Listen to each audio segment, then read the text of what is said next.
그래서 i번째 워커의 pay는 B 곱하기 이제 바로 피스 레이스죠. B가 이제 인센티브의 강도를 결정하는, 우리는 앞서 피스 레이스에서 이제 A 더하기 B의 이제 QI 뭐 이런 식으로 사용을 했었는데요. 이제 A는 제로고 이제 B만 선택을 하는 그런 문제라고 보시면 되겠습니다. 예, 이게 바로 피스 레이스입니다. 그래서 노력 수준을 높이면 워커가 더 많은 노력을 투입하게 되면 그 말은 곧 주어진 시간 1시간에 더 많은 과일을 수확할 수 있을 것이고요. 그렇게 되면 피스 레이트 하에서 더 높은 급여를 받을 수 있습니다. 물론 이제 요 구체적인 구조에 대해서는 논문에 더 좀 디테일한 부분들이 있는데요. 네, 이제 그것까지 제가 설명드릴 필요는 없을 것 같아요. 이건 너무 디테일한 부분들이 있어서 대략적으로 이제 이런 식으로 급여를 지급했다라고 생각하시면 되겠습니다. 자, 두 번째는 바로 relative pay인데요. 자, relative incentive scheme이라고 그냥 부르도록 하겠습니다. 성과가 높은 사람들, 성과가 낮은 사람들 비교를 해서, 다시 말하면 평균적인 수준보다 높으면 급여를 더 많이 받는 것이고요. 그래서 평균적인 어떤 생산량보다 조금 떨어지면 급여를 조금 더 적게 받는 거고, 평균적인 어떤 생산량이, 수확량이 이제 중요한 급여 결정에 중요한 영향을 미치는 것이죠. relative pay scheme은 이런 형태로 주어집니다. 이 기업이, 농장을 가지고 있는 기업이 이런 식으로 relative pay를 지급을 한 거예요. 보시면 자, 이렇게 설정을 합니다. 페이는 i번째 워커의 페이는 i번째 워커의 퍼포먼스죠. 하루에 몇 킬로그램을 수확을 했는가가 여기 들어가 있고, 앞서 우리가 피스 레이스에서는 앞에 있는 값이 B였었는데요. 이 값이 앞에서는 우리가 그냥 B라고 썼죠. 피스 레이스니까요. 그런데 여기에서는 이렇게 표현합니다. 중요한 것은 뭐 알파는 그렇게 중요하진 않고요. 여기 밑에 분모에 이 바가 들어가는데, 이 바는 바로 뭐냐면 어떤 날에 어떤 농장에 가서 사람들이 같이 수확을 하잖아요. 이게 바로 이제 팜이고, 제가 아까 말씀드렸던 어떤 필드에 가서 이렇게, 그러니까 이 필드에 뭐 한 명이 가서 일하는 건 아니고요. 한 40명, 대략 한 40명 정도가 어느 한 날 여기 필드에 가서 이제 과일을 수확을 하는데요. 같은 과일이죠. 동일한 과일을 수확을 할 텐데, 그날 같이 참여한 사람의 시간당 수확량, 바로 이 평균 수확량입니다. 그래서 어떤 날 이 필드에 뭐 n 명이 참여했습니다. 그러면 이제 시간당 수확량을 다 카운트할 수 있을 거 아니겠어요? 카운트하는 방식은 또 제가 조금 이따가 설명드릴 텐데, 자, 이걸 평균하는 것입니다. 그래서 이 바는 바로 평균 노력 수준이라고 볼 수 있겠죠. 그래서 제가 아까 개별 생산성을 2라고 쓴다고 했고요. i번째 워커의 개별 생산성 혹은 1시간에 몇 킬로그램을 수확하는가가 바로 이 i가 의미하는 것인데, 이걸 우리가 i번째 워커의 노력 수준이라고 얘기할 수도 있다고 했습니다. 본인이 노력하면 주어진 시간에 더 많이 수확할 수 있잖아요. 물론 이제 필드의 상태라든가 혹은 뭐 자기가 이렇게 일하는 통로에 나무에 뭐 얼마나 많은 과일이 달려 있는가에 따라서도 결정이, 럭 컴포넌트겠죠. 우리가 앞서 봤던 뭐 그런 것에 의해서도 영향을 받겠지만, 뭐 대체로 이제 필드 내에서는 그 필드와 필드 사이의 어떤 수확량의 차이는 있을 수 있다고 해요. 그러니까 저쪽 필드에서는 과일이 더 많이 열리고 이쪽 필드에서는 과일이 좀 적게 열릴 수는 있는데, 필드 안에서의 그 저쪽 나무는 과일이 많이 달려 있고 이쪽 나무는 과일이 적게 달려 있고 그런 차이는 이제 없었다고 합니다. 여하튼 자, 여기에서 중요한 것은 relative pay scheme에서 중요한 것은 바로 자, 평균 노력 수준이 이렇게 포함이 된다는 거예요. 자, 그래서 이걸 우리가 다시 한번 정리해 보면 QI는 나의 퍼포먼스 메저고요.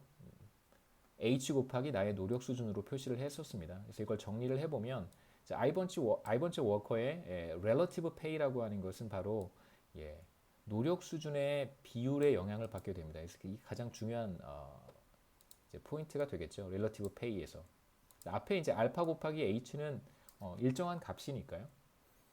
내가 만약에 평균적인 노력 수준보다 노력을 더 많이 하면 이제 페이가 올라가는 거고요. 근데 나는 똑같이 노력을 기울이고 있어요. 나의 노력 수준은 변하지 않았는데 평균적인 노력 수준이 올라가면 그러면 나의 페이는 줄어들겠죠. 그러니까 내가 노력 수준을 바꾸지 않았는데 다른 사람들이 다 열심히 노력을 하면 그러면 나의 페이가 줄어드는 거예요. 그런 식으로 이제 페이를 설정을 했습니다. 그게 지금 우리가 보려고 하는 이제 두 번째 논문에서의 relative pay scheme이라고 할 수 있어요. 여기서 알파라고 하는 것은 뭐냐면요. 기본적으로 이제 최저임금은 지급을 해야 되기 때문에 이제 최저임금 플러스 조금 더 지급한다고 해요. 만약에 그뭐 노력 수준이 매우 낮거나 혹은 뭐 수확량이 매우 적은 사람들의 경우에는 사실 최저임금은 지급을 해야 되니까 뭐 이런 것들을 반영한 것입니다. 뭐 최저임금이라든가 그 다음에 이제 회사가 설정한 어느 정도의 이제 급여 수준 뭐 이런 것들을 반영한 것이고요. 그래서 알파는 뭐 우리가 앞으로도 크게 의미를 두지는 않겠습니다. 이제 여기서 중요한 것은 상대적인 노력 수준이니까요. 그래서 다시 한번 말씀드리면 I번째 워커가 제가 전보다 더 많이 노력을 하게 되면 어떤 현상이 나타나냐면 보시죠. 제가 노력을 더 해요. 자 그러면 당연히 저의 relative pay는 전보다 늘어날 거예요. 노력을 더 했으니까 비례해서. 자 그런데 제가 노력을 더하면 농장에서 그러니까 한 필드에서 함께 일하는 사람의 숫자가 대략 한 30에서 40, 뭐 적게는 적은 곳에는 한 10 몇 명 이런 경우도 있다고 합니다만 그러면 평균 노력 수준이 올라가겠죠.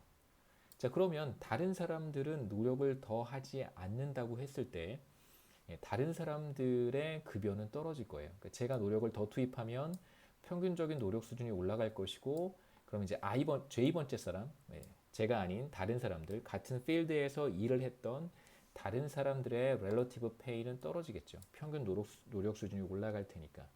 그러니까 나한테는 포지티브한 이펙트가 오지만 동료들한테는 같이 일을 하는 동료들한테는 이제 네거티브 이펙트가 갈 수 있습니다. 과연 그 이 필드에 참여하는 노동자들은 이러한 네거티브 이펙트를 얼마나 고려를 할까? 이걸 생각하고 일을 할까? 이제 이런 게 우리의 관심사라고 할 수 있겠죠.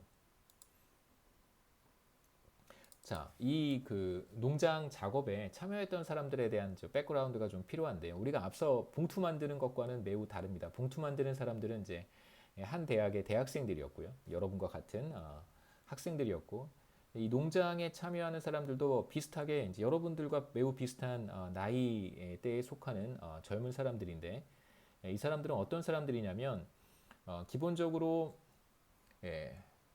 비정규직에 해당한다고 보시면 됩니다.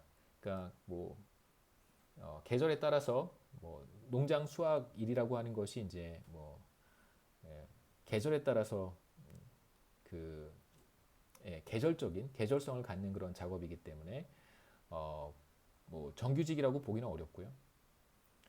그 다음에 이제 여기에서 뭐 한 3개월 일을 할 수 있다고 해서 뭐 계속해서 고용이 보장되는 것도 아닙니다. 그래서 캐주얼 베이스고 그다음에 뭐 미래에 고용이 보장되는 것도 아닙니다. 그다음에 이제 이 농장에서 일하는 대다수의 노동자들은 어디에서 온 사람들이냐면 영국에 있는 기업이지만 영국 사람들은 아니고요. 대다수가 동유럽에서 온 사람들입니다. 그래서 이스턴 유럽이나 이제 센트럴 유럽에서 온 사람들이고 예를 들면 폴란드나 불가리아 이런 곳에서 온 사람들이 대다수입니다.